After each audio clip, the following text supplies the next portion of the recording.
Ain't no love like a real love, but it goes so fast. All tied up like a captive. I'm on to you. Used to pay to my love life. Share screen. Where's the screen? This one. Oke, muncul saya kira.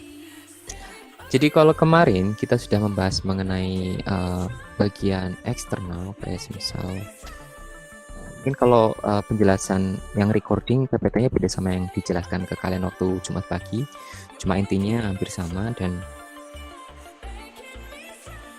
pembahasannya juga lebih dari saya karena PPT sebenarnya adalah buatan Pak Duha, jadi mungkin kita sama inti tapi beda pembahasan.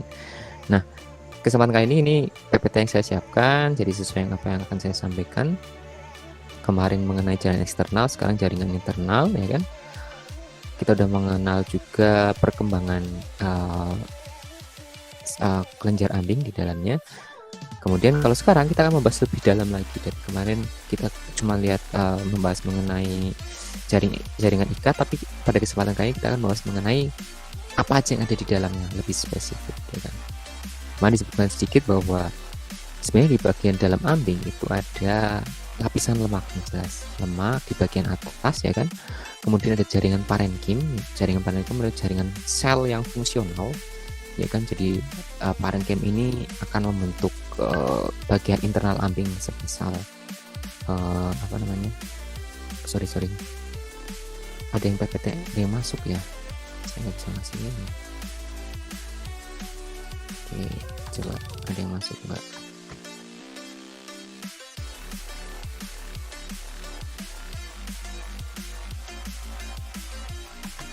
Oh enggak ya. Jadi gimana caranya biar sambil membuka kalian yang masuk?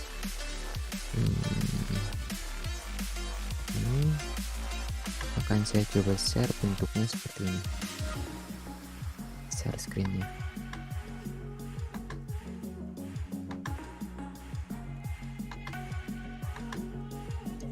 Nah, itu saya nggak maksimal ya. Oke, mungkin munculnya juga separuh nih.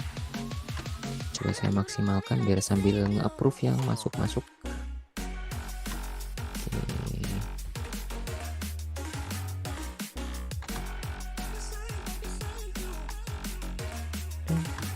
Kemudian kita maximize.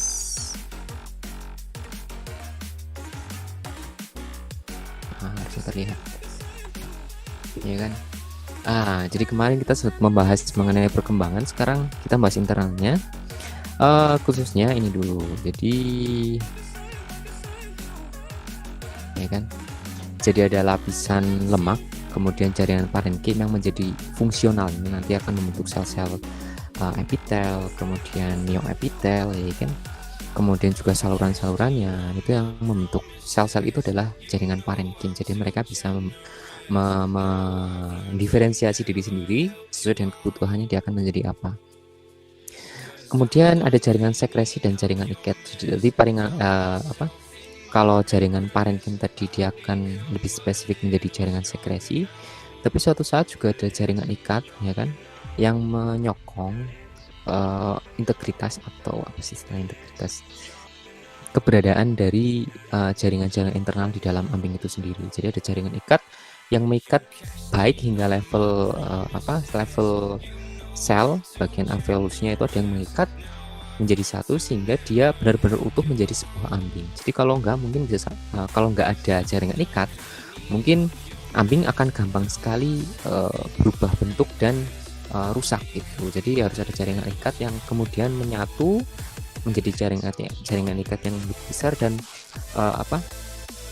menyatu juga dengan jaringan ikat yang kemarin kayak misal ligamentum yang medialis dan ligamentum yang lateralis, sehingga benar-benar sebenarnya kalau ambing itu merupakan sebuah kesatuan nyata gitu, bahwa itu jaringan yang saling berikat. Kemudian yang perlu kalian ketahui bahwa urutan dari saluran di dalam ambing, ya kan, di mana susu itu keluar itu urutannya ada seperti ini. Jadi pertama adalah tit meatus dulu, ya kan. Kemudian teat cistern, nanti ada gambarnya dari meatus dulu, mungkin bisa dihafalkan nanti. Teat meatus, teat cistern, kemudian ada gland cistern. Gland itu seolah-olah bungkus atau kelenjarnya. Cistern itu seolah-olah ada tempat atau penampung. Jadi ada penampung dua penampung di sini, ada penampung teat di dalam teat atau puting, juga ada di penampung kelenjar atau glandnya. Kemudian dari gland cistern ada saluran primer, kemudian saluran sekunder, ya kan? Ada saluran tersier, bahwasanya ini kurang. Kemudian ada lobulus dan alveolus. Mereka ini kesatuan di mana yang paling ini alveolus adalah tempat di mana susu mulai dihasilkan, ya kan? Sampai akhirnya susu keluar dari ambing melalui teat meatus. Nah, yang organ yang perlu dipelajari nanti adalah diantaranya teat meatus, ya kan? Kemudian Fustenberg rosette atau bunga mawar dari Fustenberg, kemudian teat cistern, ya kan? Ada annular ring, kemudian ada gland cistern, saluran-saluran tadi primer, sekunder, tersier, kemudian ada lobulus, ya kan? Itu cuma segerombolan aja, sama alveoli dan alveolus. Itu yang harus nanti kalian pelajari untuk mengenal jaringan internal ambing. Ada yang jadi asisten atau sudah pernah mempelajari ini sebelumnya? Praktikum sudah sampai ini atau belum? Ada yang bisa menjawab? Mbak Alisa, Mbak Etika tadi sempat nyalakan kamera.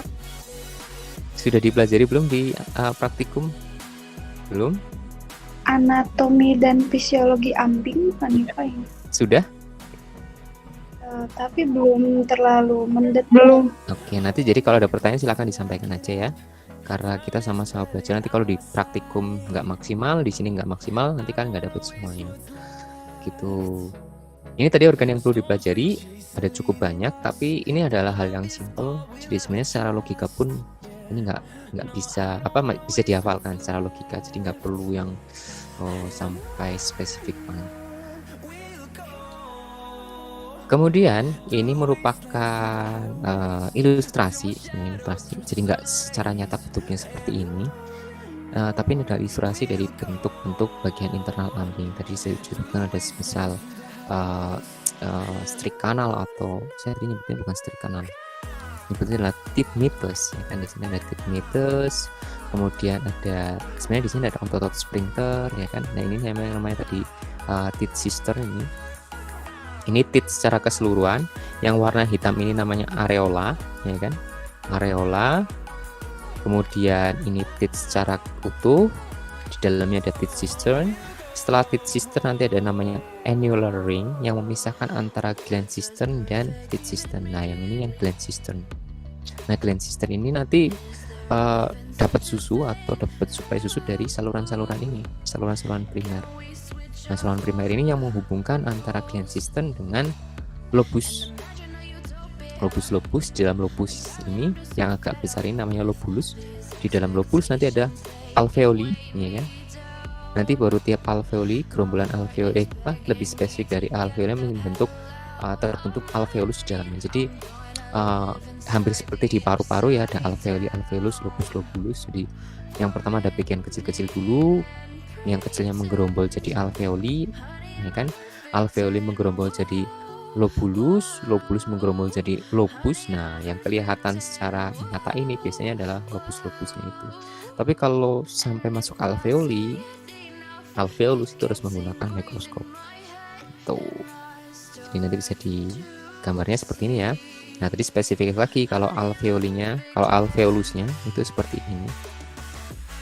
Nanti ada yang namanya sel myoepitel, sel epitel atau MEC, bisa disebut MEC, myoepithelial cell, mammary epithelial cell, MEC. Kemudian myoepithelial, jadi myo itu otot, epithelial itu epitel, jadi sel otot yang melingkari epitel, ya kan? Kemudian ada lumen merupakan ruang 3 dimensi yang dibentuk dari sel epitel ini, sel epitel alveolus. serta adanya pembuluh darah. Nanti akan ada fungsinya masing-masing. Gitu, sampai sini ada pertanyaan? Silakan. Tidak? Kita lanjutkan. Nah, sebelum kita masuk ke yang spesifik dulu, kita akan coba membahas melalui saluran yang paling luar dulu, yakni ada saluran yang di luar yang bisa kita lihat dulu ya. Ini ada di dalam puting, ya kan. Yang pertama adalah tit meatusnya. Tit meatus merupakan saluran kecil dengan panjangnya cuma 0,5 sampai 1 cm, ya kan. Nah, mereka ini menutup ketika tidak diperah dan terbuka ketika proses stripping. Kalau stripping itu ketika mau diperah kan biasanya puting belum mengeluarkan susu, ya kan. Ketika stripping ini kita coba mengeluarkan susu secara perlahan. Jadi biasanya kalau sapi diperah itu nggak langsung keluar susunya, tapi perlu stripping dulu. Perlu kayak pijatan sekitar 1 sampai 2 kali atau 3 kali, nanti baru lama-lama keluar susunya. Sedikit. Nah, proses ini ditahan oleh otot sphincter. Jadi di dalam tit meatus ini ada otot sphincter yang menjaga saling menahan sehingga nggak bisa langsung susu itu keluar secara semena-mena. Jadi ada proses, ada bagian atau organ yang menahan susu nggak langsung keluar. Nah, kecepatan pemerahan itu akan tergantung oleh ukuran lubang atau ukuran dari tit meatus dan kekuatan otot sphincternya tadi itu. Kalau semisal lubangnya itu semakin besar ya gampang sekali susu untuk keluar. Juga ketika otot sphincter sudah mulai tua atau umur sapinya sudah mulai tua sehingga otot sphincternya sudah mulai lemah, maka resiko untuk menetesnya susu juga semakin banyak walaupun belum diperah, itu bisa terjadi. Kemudian ya tadi itu sphincter itu ototnya untuk menahan susu tidak bocor ketika tidak diperah, ya kan? Atau saat pemerahan juga agar nggak langsung bocor. Kemudian mereka juga menahan bakteri dan benda lain yang tidak diinginkan itu masuk ke dalam puting. Nah, kemudian selanjutnya kita masuk lagi ke dalamnya. Di bagian atasnya dari tit meatus itu, ya kan, ini tit meatus, ya kan, ada otot sphincter, ya kan, atau tit kanal. Nah, ini baru atasnya ada yang namanya Furstenberg's rosette atau seperti bunga rosette itu bunga mawar ya, rosette atau istilahnya kayak bentuk yang menyerupai bunga mawar dari yang kalau di sini istilahnya Furstenberg atau yang ditemukan oleh Furstenberg. Jadi biasanya membran ini itu terdapat sekitar 7 sampai 8 ikatan atau sebenarnya ada, karena dia sebenarnya kayak bunga mawar, jadi gimana istilahnya, jaringannya itu atau organnya atau membrannya itu saling, dia gak ada lipatan-lipatan yang seperti membentuk bunga mawar. Nah, itu Furstenberg rosette ini terletak di atas tit meatus, ya kan, dan ikatannya sekitar 7 sampai 8, mungkin ada 7 sampai 8 ikatan. Terus dia mengelilingi tit meatus tadi itu, sehingga seolah-olah ketika nanti dipotong itu seperti kalau nggak dipotong di dalamnya, ketika nggak dipotong itu mungkin membentuk seperti bunga mawar yang saling kayak lipatan dan membentuk bunga mawar seperti ini. Tapi ketika dipotong akhirnya terbentuk 1 atau 2 sampai 7 lapis ikatan yang terpisah. Itu namanya Furstenberg rosette, dan nanti akan dijelaskan untuk apa. Kemudian ada tit cistern di sini, ya kan, jangan lupa ada tit cistern, ya kan. Ini sebuah kantong atau penampung susu saat pemerahan. Jadi pas awal tit cistern itu belum berisi secara oleh susu karena masih tertahan oleh bagian ini yang nanti kita sebutkan. Jadi awalnya susu itu hanya tertampung di sini. Tapi ketika proses pemerahan, ya kan, puting mulai distimulus, ya kan. Kemudian karena stimulus ini digepengkan kan, kita perah digepengkan. Di sini kan nanti terbentuk tekanan negatif, ya kan. Karena udaranya kan ditekan keluar, di sini ada tekanan negatif, akhirnya nyedot yang di sini. Nah, nyedot ke sini, terus susu yang dari gland cistern masuk ke tit cistern, ya kan. Akhirnya lama-lama susu itu akan keluar. Gitu. Nah, nanti yang menahan di sini ada yang namanya annular ring atau cisternal ring fold, ya kan. Tuh. Jadi selanjutnya ya.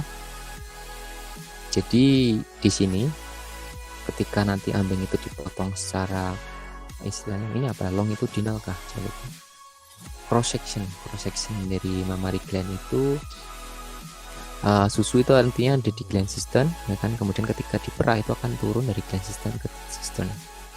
Nah, yang tadi saya sebut tadi ada yang namanya annular ring, itu memisahkan antara teat cistern dengan gland cistern, ini kan di situ. Nah, susu ini ketika belum diperah itu terkumpul di sini, ya, terkumpul di sini. Nah, tugasnya adalah mengatur pergerakan susu ketika diperah dari gland cistern ke teat cistern, jadi nggak bakalan kembali lagi, seolah-olah seperti katup.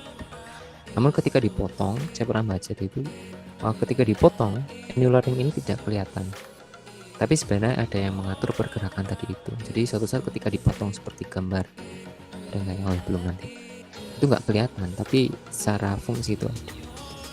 Nah, gland cistern itu kapasitasnya beragam, jadi sekitar 400-900 ml, itu tergantung dari ternaknya masing-masing, dan menampung susu dari saluran primer, ya kan? Saluran primer kemudian masuk ke gland cistern. Nah, ini mulai terisi ketika milk letdown terjadi. Jadi setiap alveolusnya udah mulai menghasilkan susu, ya kan, lumennya penuh, kemudian mulai pecah, maka gland cistern mulai terisi oleh susu di sini. Kemudian setelah gland cistern kita masuk lagi ada saluran primer, ya kan, yang paling besar, yang paling utama. Jadi biasanya saluran primer itu mungkin jumlahnya sekitar belasan, ya, sekitar 9-11 saluran utama di dalam tiap kuartirnya. Jadi kalau ini gambar yang bagus seperti ini diagramnya, tapi secara kenyataan tuh hampir seperti ini. Jadi ada lubang-lubang kecil, ya, maksudnya ini lubang paling besar, maksudnya lubang-lubang dari saluran primer, ya kan, yang kemudian akan bercabang lagi menjadi saluran sekunder dan tersier gitu.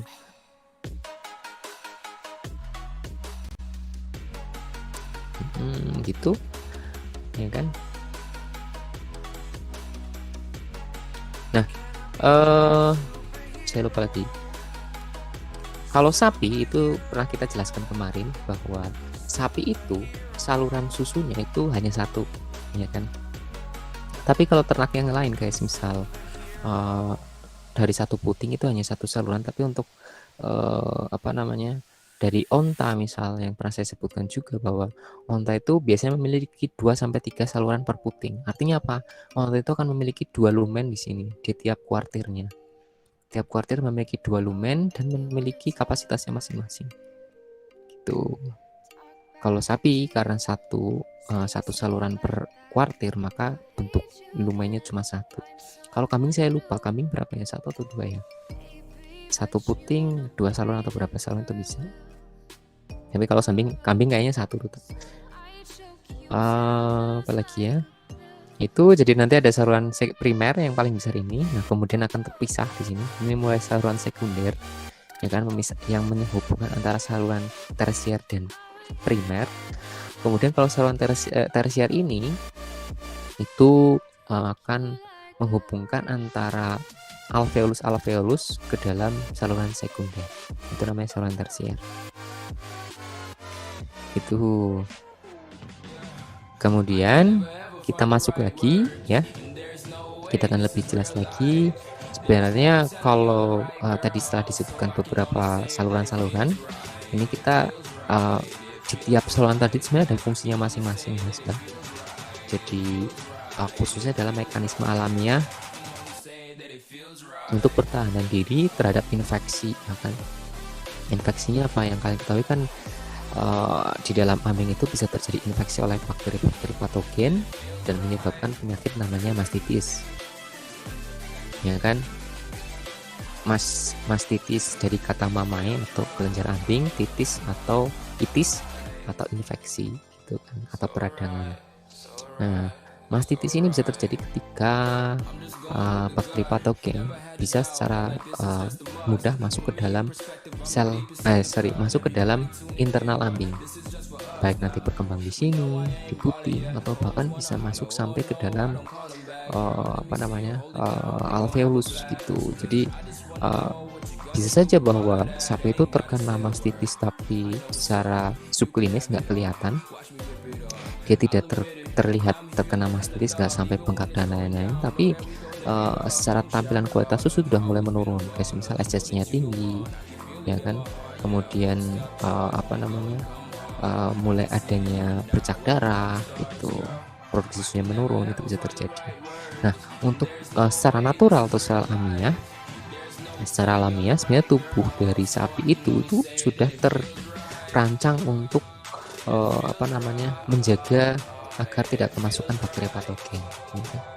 Nah, sejauh ini yang kita ketahui adalah secara fisik itu ada 2 organ, yakni tadi titmeatus dan otot sphincternya, serta Fustenberg rosette yang lihat di sini. Ini Fustenberg rosette, ya kan.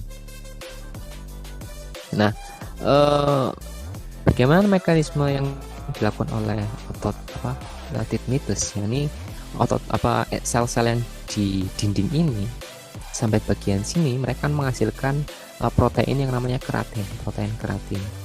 Nah, protein keratin ini itu bentuknya seperti wax atau seperti lilin. Jadi kalian yang biasa waxing mungkin tahu teksturnya seperti apa ya. Jadi kalau kalian mengamati lebih jauh, jadi ketika sapi belum diperah, itu biasanya ketika kalian pegang putingnya itu benar-benar membentuk kayak ada yang lengket-lengket gitu. Jadi ketika kalian megang puting belum diperah, ada lapisan yang seperti wax itu, yang disebut sebagai keratin. Jadi posisinya antara saluran sini sampai dengan daerah di luar atau ujung dari puting itu akan menghasilkan itu. Dan bahkan ketika kalian pernah mengamati juga, misal pada musim yang pada sangat kondisi kering, biasanya akan muncul kerak di sini, yaitu merupakan kerak yang terbentuk dari keratin yang mengering. Tuh, bisa sampai di itu. Jadi kadang sih membuat kalian jijik, tapi sebenarnya itu adalah mekanisme asli dari tubuh untuk mensil atau menutupi saluran ini agar tidak kemasukan oleh bakteri patogen. Nah, keratin itu tadi selain menutupi, sifat keratin ini karena dia protein, itu kadang juga memiliki sifat antibakterial. Jadi dia bisa membunuh bakteri yang nempel di lapisan keratin tersebut, kan? Nah, khususnya ketika masa kering, bukan kondisi kering. Kalau masa kering itu sapinya dia nggak diperah lama, sekitar 2 bulan. Nah, yang bisa menjaga sapi itu nggak diperah dan nggak kemasukan bakteri itu adalah keratin dari ini juga. Walaupun demikian, sebenarnya resiko sapi terkena mastitis itu selain ketika dia laktasi adalah ketika dia masa kering. Jadi kalau masa kering kemudian higienitasnya nggak dijaga, sebenarnya dia resiko tingginya bisa terkena mastitis pada saat itu. Jadi mulai terkena bakteri patogen. Jadi ketika dia memasuki masa laktasi, infeksinya sudah lebih akut, ya kan, atau subakut, dalam artian sudah walaupun subakut tapi sudah menghasilkan gejala-gejala yang menyebabkan produktivitas menurun dan lain-lain. Gitu. Kemudian Fustenberg rosette tadi juga yang tadi disebutkan ya, dia jaringan tipis namun sebenarnya punya fungsi untuk menghalangi bakteri patogen untuk masuk, karena selain dia yang bentuknya berlipat-lipat itu menghalangi bakteri, juga sebenarnya ketika nggak diperah mereka saling berkait secara lemah. Jadi ketika proses pemerahan, Fustenberg rosette-nya mengendur, membuka, juga sel sphincternya sedikit mengendur untuk mengeluarkan susu dari puting, gitu. Ya kan? Nah, sayangnya dua lapisan ini tuh bisa saja rusak, ya kan? Rusak karena pertama pemerahan yang terlalu keras, misal keraknya semangat banget merahnya, jadi dia terlalu keras ketika menarik putingnya. Kemudian bisa terjadi juga karena misal menggunakan pemerahan mesin, suatu saat mungkin bisa terjadi ketika seperti ini. Jadi pengaturan tekanan udara dari mesin perahnya itu nggak diatur atau terlalu besar sehingga nyedot putingnya itu terlalu keras. Kemudian bisa juga karena kita ketahui kan kuartir ambing memiliki volume yang berbeda, yang depan itu 40, yang belakang 60. Yang depan itu bisa rusak ya kan putingnya ketika mesin perahnya kan masih berjalan bersamaan. Jadi yang depan sudah selesai tapi yang belakang belum, sehingga ketika pemerahannya masih terjadi lama-lama bisa merusak otot splinter dan Fusdenberg crossetnya tadi itu. Kita lanjut ya. Kemudian setelah tadi kalian mengenal bagian-bagian di puting ya kan, ini juga ada fungsinya masing-masing, kan juga harus mengetahui masuk lagi ke dalam ambing selain saluran primer, sekunder, dan tersier.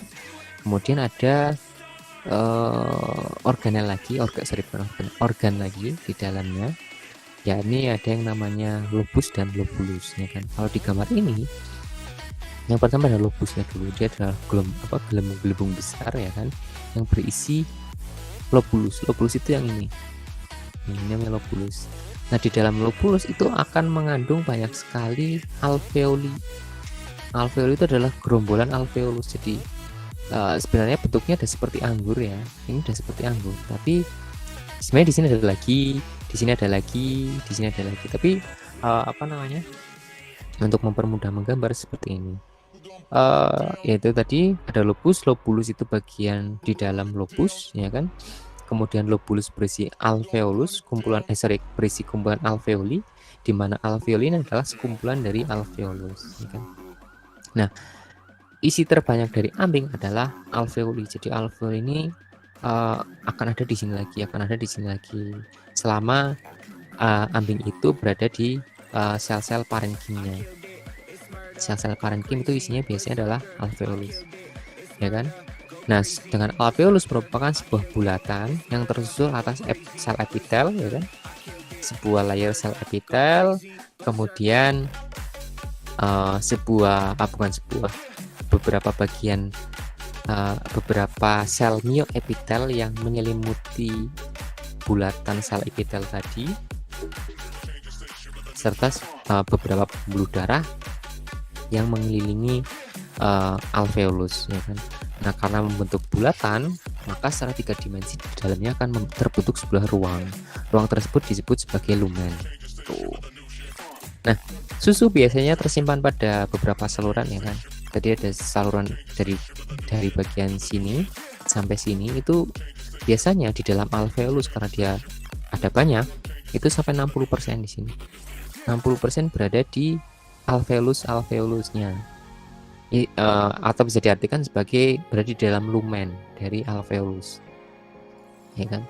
Kemudian 20%-nya berada di ductus di sini, ductus ya kan, dan 20%-nya berada di cistern.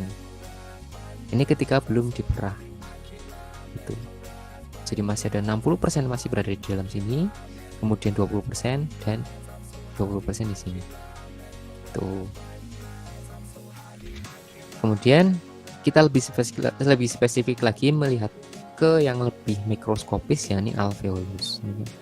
Sudah dijelaskan tadi bahwa sebuah bulatan ya kan yang tersusun atas sel epitel, sel epitel ya kan. Dia membentuk sebuah globe ya kan, atau globu atau bulatan. Kemudian dilapisi oleh sel myoepitel. Jadi dia adalah sel khusus ya kan, sel spesifik yang ada di menempel pada jaringan epitel, sel epitel, dan dia adalah otot, dia termasuk sebagai otot. Kemudian dia juga dikelilingi oleh pembuluh darah, baik itu vena dan arteri tuh. Nah, secara 3 dimensi akan membentuk di dalamnya ada rongga namanya lumen ya kan. Nah, prosesnya adalah ketika ada darah di sini yang membawa prekursor pembentuk susu kayak asam amino, kemudian asam lemak, itu kemudian akan diserap ya kan oleh sel-sel epitel. Nah, kemudian dilakukan sintesis susu yang akan dijelaskan selanjutnya nanti. Akan diserap oleh sel epitel, kemudian disintesis, hasilnya akan dikeluarkan di lumen ini. Gitu. Nah, mereka ini bentuknya sifatnya tuh fleksibel. Jadi nggak kaku bentuknya seperti ini, tapi mereka sangat fleksibel. Artinya fleksibel itu ketika mungkin ini proses pertengahan penghasilan susu, jadi nggak terlalu besar. Jadi suatu saat ketika sel epitel ini menghasilkan susu, menghasilkan komponen susu dan air sehingga membentuk susu di sini, ya, alveolusnya itu bisa sangat membesar seperti halnya ketika kalian meniup balon. Jadi yang awalnya kecil kemudian membesar. Nah, kompensasinya apa? Kompensasi atau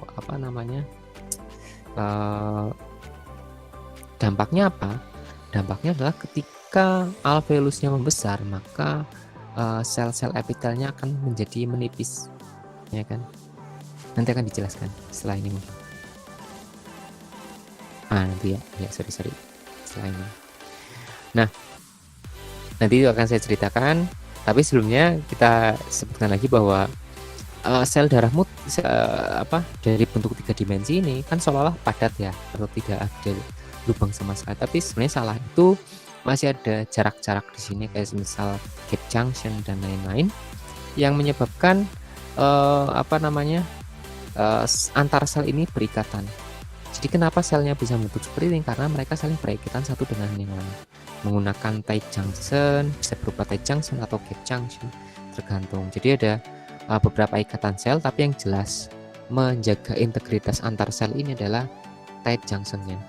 Jadi tight junction itu biasanya berada di salah satu bagian dari sel, namun maksudnya salah satu bagian dari sel dan saling menempel dengan sel yang lain.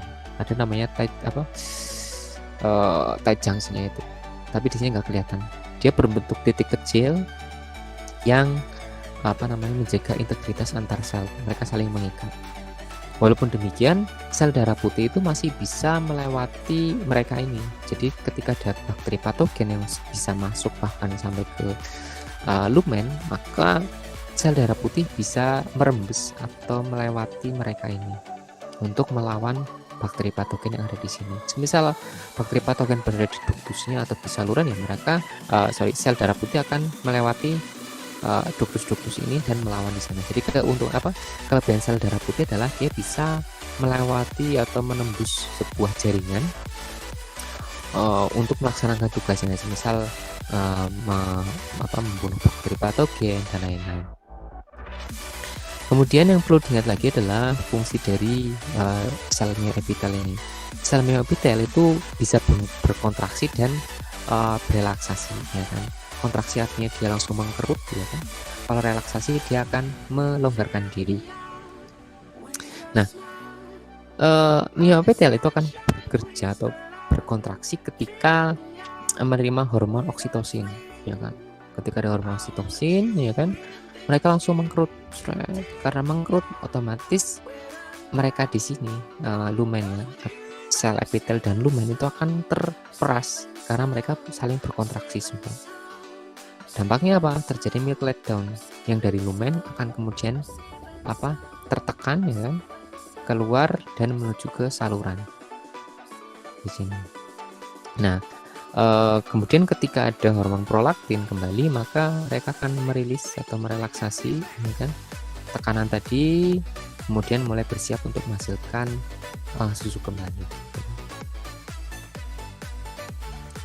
Kemudian untuk alveolus, ya kan, alveolus tadi memang kita lagi bahas alveolus.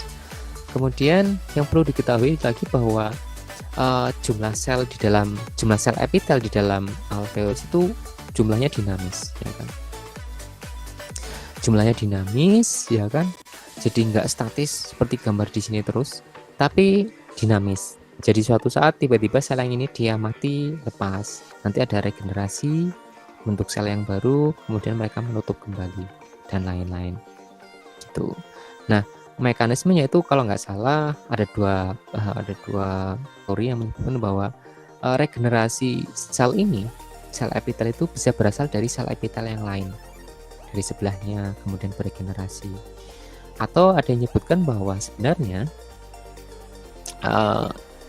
pengganti sel epitel ini itu berasal dari sel parenkim yang ada di sekitarnya. Sel parenkim yang ada di sekitarnya. Jadi ketika sel myoepitel salah satunya mati atau gugur atau kemudian terlepas ke lumen, maka di sini akan ada gap yang kemudian digantikan oleh sel parenkim yang ada di sini.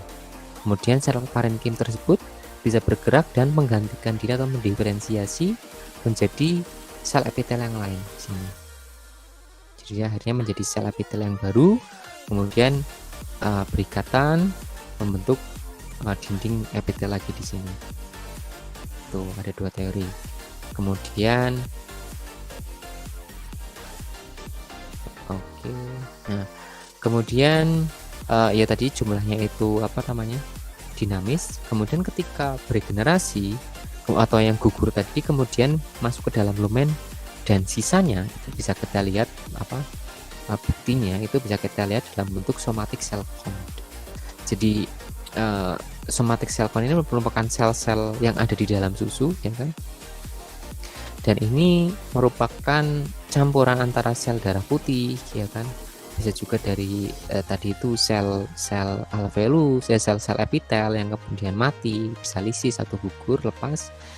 Kemudian bisa juga dari sel darah putih, sel epitel dan lain-lain. Nah, perlu diketahui juga bahwa proses regenerasi dan kerusakan ini kan tadi dinamis ya. Ada yang meregenerasikan, ada yang rusak atau kemudian gugur dan lisis. Nah, pada awal laktasi itu jumlah regenerasi itu lebih banyak daripada lisis atau gugur. Jadi yang terjadi adalah jumlah sel epitel itu semakin banyak ketika memasuki awal laktasi. Nah, buktinya apa? Ini penelitian dari Swanon atau apa yang menjelaskan pada tahun 79 dia mencoba menghitung DNA, ya kan, dari sapi-sapi yang sedang laktasi dan dia bunting. Artinya apa? Ini masa-masa di mana kalau yang gambar ini adalah gambar di mana peneliti ini itu menghitung, ya kan, jumlah DNA. Artinya apa? DNA itu kan ada di dalam sel. Artinya ketika semakin banyak DNA maka jumlah selnya semakin banyak. Ketika dia mengambil sebuah bagian ambing dari sapi yang sedang bunting, ternyata jumlah sel epitelnya meningkat ditandai dengan jumlah DNA, ya kan. Penghitungan DNA menunjukkan peningkatan, artinya selnya juga semakin meningkat pada sapi yang sedang bunting di sini. Artinya apa? Jumlah sel di dalam ambing itu dinamis, tidak statis. Bisa berkurang, bisa semakin banyak. Tapi bentuk dinamisnya seperti apa? Ketika awal laktasi itu regenerasinya semakin lebih tinggi daripada kerusakan, sehingga jumlah selnya semakin banyak untuk mendukung produktivitas yang tinggi. Tapi ketika mencapai puncak laktasi, ya kan, itu berbalik arah. Artinya apa? Regenerasinya lebih rendah daripada kerusakannya, sehingga lama-lama selnya menurun, ya kan? Artinya apa? Buktinya apa? Buktinya adalah ketika produksi susu yang tinggi itu berkorelasi positif dengan jumlah SCC di dalam susu. Jadi susu dari sapi yang menghasilkan produktivitas tinggi itu SCC-nya juga semakin tinggi secara natural, bukan karena adanya infeksi dari bakteri patogen yang menyebabkan mastitis. Walaupun mastitis pun akan meningkatkan jumlah SCC di dalam susu. Tapi SCC di dalam susu yang meningkat juga bisa menandakan bahwa sapi tersebut sedang mencapai puncak laktasinya, gitu. Nah, proses ini akan terus menurun, ya kan? Terus menurun sampai akhirnya memasuki masa kering. Nah, pada saat masa kering ini, bisa ini gambarnya, menurun, saya memasuki masa kering, ya kan? Di mana pada saat masa kering ini sapinya nggak diperah. Artinya apa? Proses kerusakan akibat produksi susu itu sudah dihentikan. Jadi tinggal memaksimalkan proses regenerasi, ya kan? Regenerasinya akan mulai dilakukan. Tapi sebenarnya pada masa kering ini, ya kan, karena namanya involusi, artinya mulai mengembalikan lagi sesuai dengan kondisi semula, maka banyak sekali sel-sel epitel yang berguguran. Walaupun nggak diperah, tapi mereka berguguran. Tujuannya apa? Agar semua sel epitel yang ada di dalam alveolus itu adalah sel-sel epitel yang baru. Jadi yang lama sengaja digugurkan, karena nggak diperah sengaja digugurkan, sehingga jumlah selnya akan menurun, tapi merupakan sel-sel yang muda gitu. Yang berkurang itu sel di dalam epitelnya, tapi tidak dengan sel yang ada di saluran ductusnya atau saluran-salurannya. Jadi jumlah salurannya itu sama. Yang berubah adalah ukuran dari ukuran dari alveolusnya.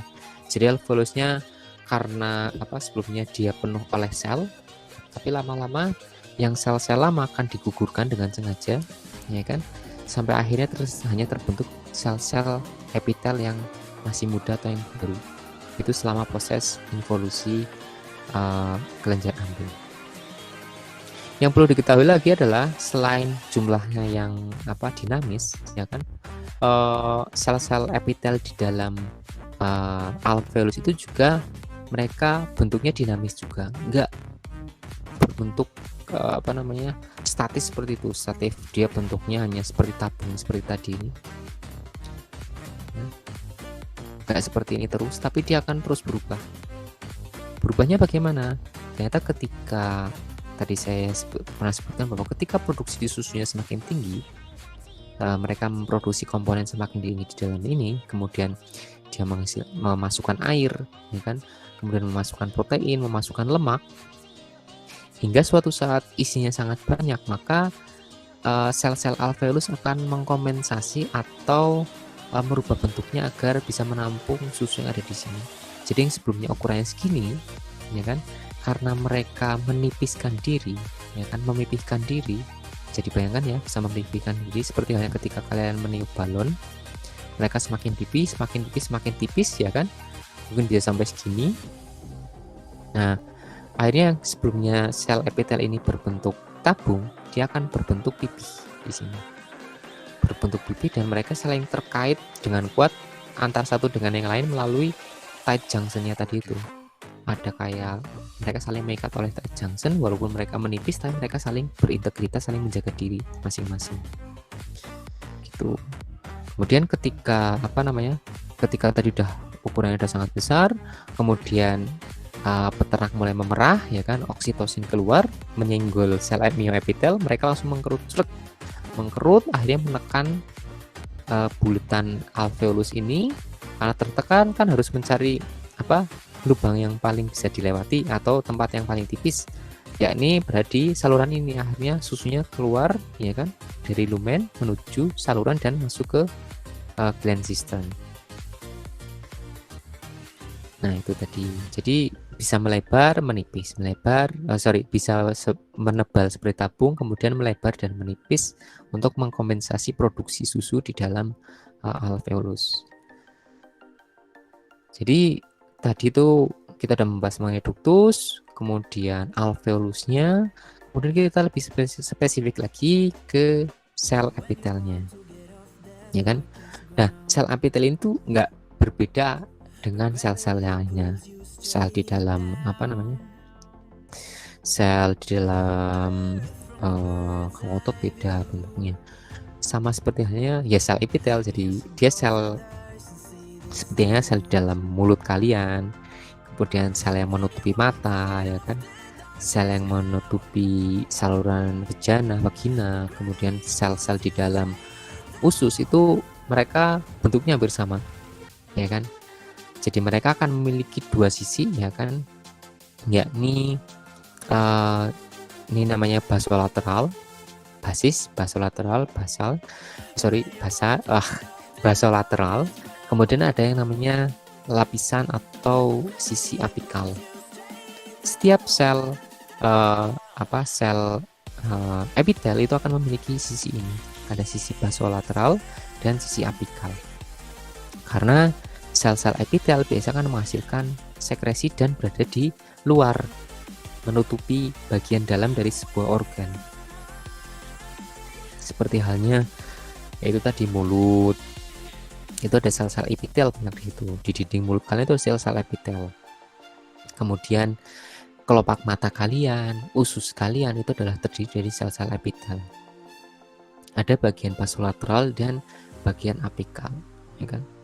Nah, kemudian kalau di dalam sel epitel kelenjar mamari itu memiliki fungsi spesifik, ya, ini untuk menghasilkan susu gitu. Jadi dia akan memperoleh prekursor untuk dihasilkan menjadi susu dari sel pembuluh darah yang tadi disebut tadi. Ada pembuluh darah di sini di bagian basolateral. Walaupun di sini pasti ada sel mioepitel, di sini ada basolateral, ya kan? Ada bagian basolateral, kemudian ada pembuluh darah. Nah, pembuluh darah ini bukan berarti pembuluh darahnya kemudian pecah ya, tapi bagian atau karena pembuluh darah itu juga terdiri dari sel. Jadi ketika suatu saat bagian sel ini membutuhkan prekursor, maka ada terjadinya transfer antara darah, kemudian sel-sel pembuluh darah, ya kan, sel pembuluh darah di sini, kemudian mentransferkan komponen-komponen tadi ke dalam sel epitel di sini. Jadi ada transfer tapi bukan berarti tiba-tiba sini butuh prekursor, kemudian sel epitelnya saluran pembuluh darahnya pecah, kemudian nyalurkan masuk ke sini enggak. Tapi mereka secara sel itu bisa mentransfer satu dengan yang lain dari sini ke sini itu melalui mekanisme tertentu yang akan dibahas pada besok. Jadi dari sel pembuluh darah, dari saluran pembuluh darah, dari darahnya itu kemudian akan ditransfer melalui sel pembuluh darahnya, ya kan? Dari sel pembuluh darah kemudian mentransfer prekursor tadi ke bagian basolateral dari sel epitel itu untuk disintesis menjadi susu. Nah, organelnya itu sama dengan sel-sel lainnya. Ada nukleus, ya kan? Ada nukleus, kemudian ada vesikel, ya kan? Ada badan Golgi, kemudian ada retikulum endoplasmik baik yang kasar dan halus gitu. Nah, ternyata bagian-bagian ini juga memiliki fungsi spesifik untuk menghasilkan komponen di dalam susu gitu. Coba kita bahas. Yang pertama adalah nukleus atau inti dari sel, ya kan? Nukleus ini itu berisi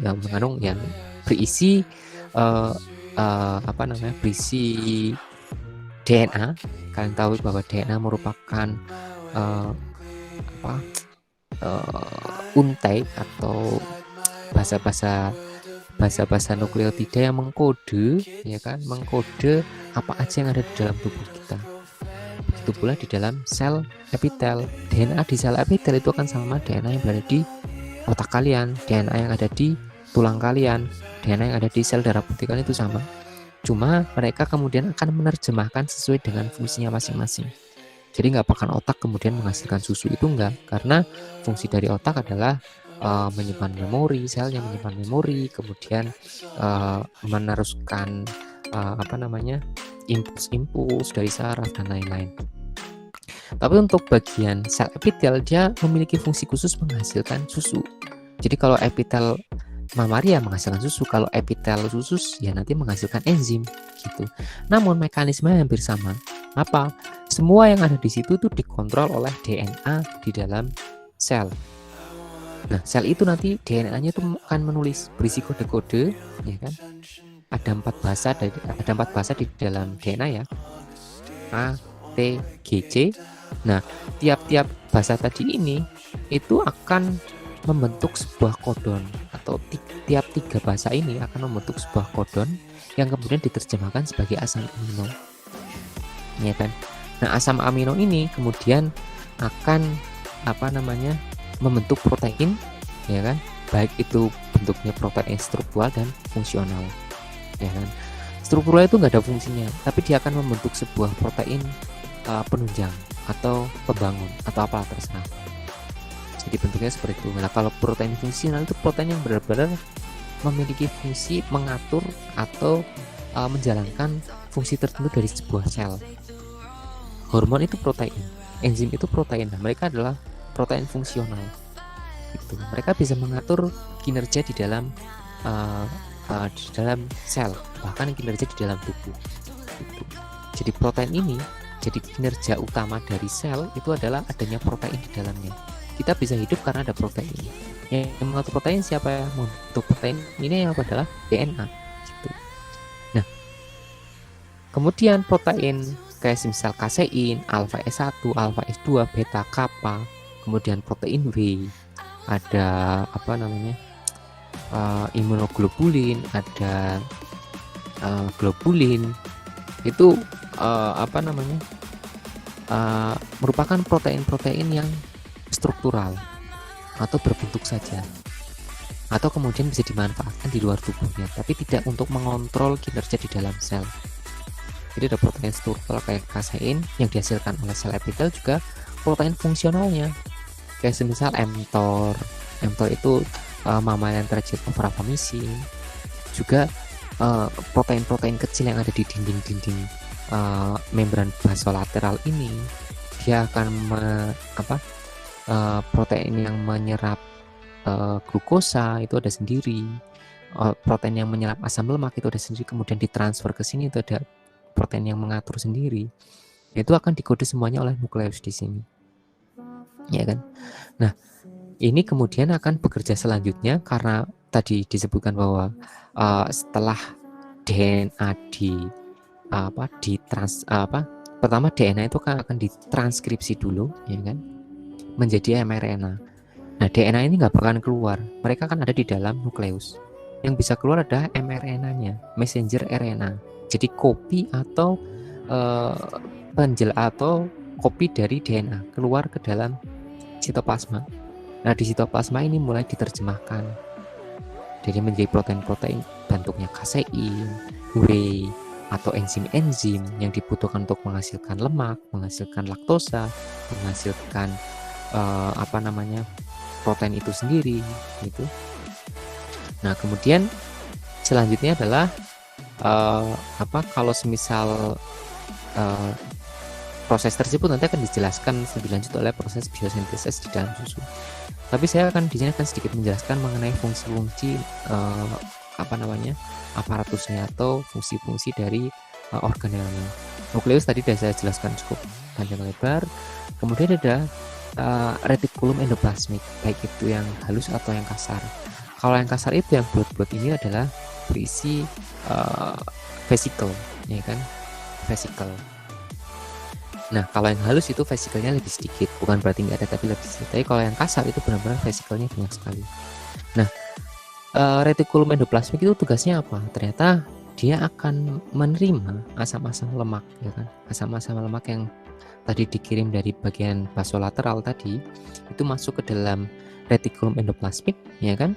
Kemudian untuk digabung-gabung, ya kan, digabung-gabung asam lemaknya menjadi rantai panjang, ya kan.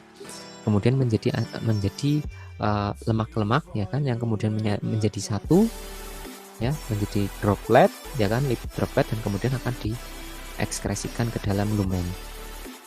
Itu untuk sintesis lemak. Jadi retikulum endoplasmik itu lebih dominan untuk menghasilkan lemak di dalam susu. Kemudian ada badan Golgi atau Golgi apparatus, ya, di sini. Fungsi dari Golgi apparatus apa? Untuk mematurasi atau mendewasakan protein susu. Jadi protein ketika dihasilkan di sini, di sitoplasma, itu enggak serta-merta tiba-tiba langsung bisa keluar, tapi perlu diubah dulu, ya kan, dimaturasi, kemudian dipotong-potong asam amino yang kira-kira nggak dibutuhkan, hasilnya kemudian menghasilkan protein yang mature atau sudah dewasa atau siap dikeluarkan, dan kemudian dikeluarkan. Kemudian badan Golgi juga itu untuk menghasilkan laktosa. Jadi proses pembuatan laktosa susu itu ada di badan Golgi. Nah, proses keluarnya laktosa dan badan Golgi itu proses keluarnya laktosa dan protein mereka biasanya dalam sebuah vesikel yang sama. Ini vesikel. Nah, vesikel ini akan bergerak dari badan Golgi menuju ke bagian apikal, kemudian diekskresikan. Komponen protein, misal protein tadi serta misal kasein tadi serta laktosa ke dalam lumen. Kemudian vesikel-vesikel ini juga dijelaskan bahwa bisa tugas mereka adalah membawa komponen-komponen tadi, tapi untuk vesikel hanya membawa komponen protein, enzim dan laktosa dari badan Golgi ke bagian apikal. Nah, yang perlu diperhatikan di sini ada dua perbedaan, Mas Mbak. Jadi yang pertama adalah ketika lemak disintesis oleh sel epitel, ketika dibawa dari dari retikuloendoplasma menuju bagian apikal, kalau lemak itu tidak dikelilingi oleh vesikel, dia langsung bergerak dari retikuloendoplasmik menuju ke bagian apikal. Nah, perlu diketahui bahwa lemak kan tidak bisa larut dalam air. Gimana bisa lemak masuk ke dalam susu itu kan? Nah, ternyata ketika lemak akan dibawa ke bagian lumen, itu akan dibungkus oleh membran selnya. Jadi membran sel biar lemak bisa terdispersi di dalam susu, dia harus terikat atau tertutup oleh membran sel dari sel epitel itu sendiri, dibawa oleh lemak. Maka ada gambar ini. Jadi sel lemak akan ditutup oleh membran sel. Titik ya. Nah, perlu diketahui kan, berarti suatu saat karena membran selnya dibawa terus oleh lemak, suatu saat membran selnya habis dong. Betul. Jadi suatu saat ketika regenerasi membran selnya ini tidak terjadi, bisa saja selnya lisis karena kehabisan membran sel di bagian apikal ini. Nah, yang menggantikan siapa yang meregenerasi? Yang meregenerasi adalah dinding dari badan Golgi yang membentuk vesikel. Vesikel ini pasti bentuknya atau komponennya adalah dindingnya sama dengan membran sel. Jadi apa yang dihasilkan oleh badan Golgi kemudian dibawa oleh vesikel, kemudian vesikelnya akan menyatu ke dalam menjadi membran sel. Jadi kalau lemak itu mengurangi, tapi kalau protein dan laktosa itu akan menambah atau menyuplai regenerasi dari membran sel. Nah, ini yang kadang mekanisme ini yang belum diketahui secara besar, apakah kemudian ketika sapi yang memiliki lemak tinggi itu kemungkinan lisis selnya juga tinggi itu, atau dan lain-lain. Ini terakhir PPT-nya. Kira-kira dari sini ada pertanyaan? Kita udah 1 jam lebih saya kira untuk penjelasan dari materi tadi. Saya persilahkan jika ada pertanyaan silahkan disampaikan saja.